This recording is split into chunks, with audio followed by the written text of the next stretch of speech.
Hello everyone, my name is Miss Courtney and today I'm going to show you the process of how to fix a broken face mask.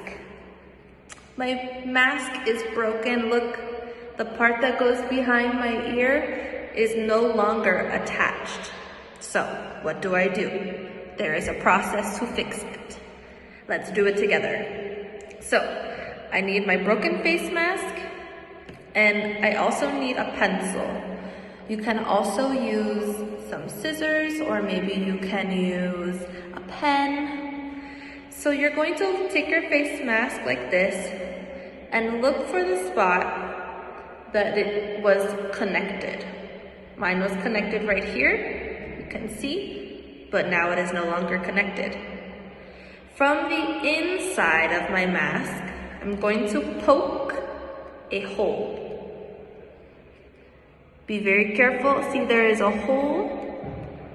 And then I'm going to do the same on the outside to make sure that the hole is nice. Okay? See the hole? Then you take the top and you push it through. You can use your pencil to help you, or your pen to help. Push it all the way through. You can grab it.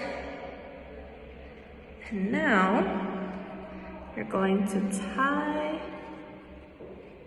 together. This part may take you a moment. You tie it like a knot, and voila! Until you have a new mask, this is okay for you.